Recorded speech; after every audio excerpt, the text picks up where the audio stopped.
Hello বন্ধুরা, আজকে আমি আপনাদের সাথে একটা রেসিপি শেয়ার করছি।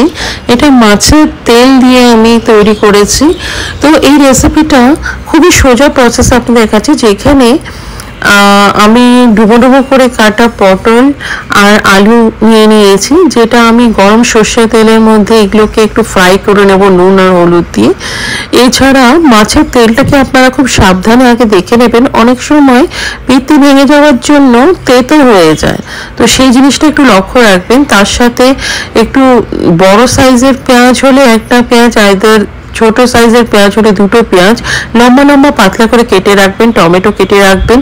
এখানে আমি গরম তেলের মধ্যে পটল আলু ভেজে নেওয়ার পরে কালো জিরে ফোড়ন দিয়েছি, তার উপরে পেঁয়াজগুলোকে আমি দিয়ে ভালো করে একটু ফ্রাই করে নেব।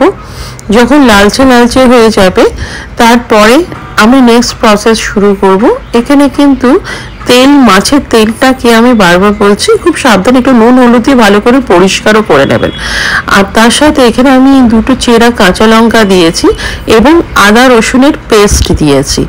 এইগুলোকে একটু ভালো করে একটু ভেজে নিতে হবে, রসুনের গন্ধটা যাতে চলে যায়। তারপরে এখানে আমি ডুবো ডুবো করে বড় করে কেটে রাখা টমেটো দিয়ে দেবো।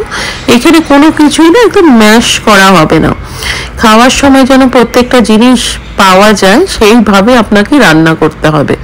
তো এখানে টমেটোগুলোকেও আমি আস্তে আস্তে করে হালকা হাতে একটু ফ্রাই করব, কেন কি খুব জোরে যদি আপনি এটাতে করেন তাহলে সেক্ষেত্রে টমেটোগুলো একদম ম্যাশ হয়ে যাবে। আর এরপরে এখানে আমি একটু নুন দিয়ে দিয়েছি। নুন টমেটোতে দিলে একটু ভালো রকম একটু হালকা নরম হয়ে যায়। তারপরে হলুদ দিয়েছি 8 চামচের মতো।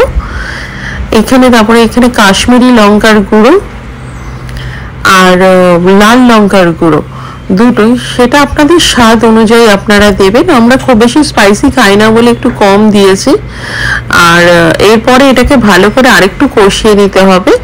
যখন কি টমেটোগুলো এরকম করে কষাতে কষাতে অটোমেটিক্যালি আপনারা একটু, যারা পছন্দ করেন না টমেটো সবজির মধ্যে এরকম করে থাকবে, রান্না করতে অটোমেটিক্যালি এগুলো একটু নরম হয়েই যায়।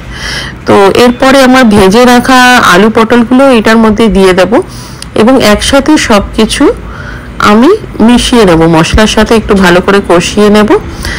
তো এইখানে আপনারা দেখতে পাচ্ছেন এরপরে যখন মশলাটা ভালো কষে গেল না, তো এখানে যে মাছের তেলগুলো আমার রাখা ছিল, যেটা নুন হলুদ দিয়ে আমি রেখেছিলাম ভালো করে ধুয়ে পরিষ্কার করে, তো সেই মাছের তেলটা এর মধ্যে দিয়ে দেবো।